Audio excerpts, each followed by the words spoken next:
پیش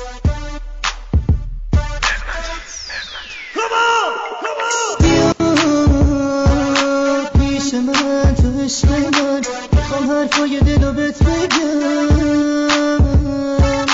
میخوام بهت بگم من دوست دارم، اگه بخوای ماهو زیر پات میارم. میخوام بهت بگم تو وجودی خانومی خوشگلم، تو جونی داری منو میکشی با اون چشات، شک داره بهم میده برق نگات. عزیزم بذار من بشم فدات، اسممو صدا بزن بیا رو لبات. عزیزم گوش بده جونم فدات، من این دفرم دارم میخونم برات. تو رو دیدم خوشگل من شدم خراب، دیگه ناز نکن نیست نشو بخند برام. اگه عشق تو باشه دیگه هیچی نمیخوام، تو تنهام نمیذاری حتی توی خواب. روی دیوار ببین ناویزون عکس توی قاب، میمیرم واسه اگه دلت بخواد. آره نفسم توی نباشی میمیرم، من تو رو روی کوه آرزوها میبینم. میشینم تا آخر بشی واسه خودم، میمیرم تا که همه دنیا بریزن دورم. ترجیح میدم با تو باشم اگه چه کم، بذار از همین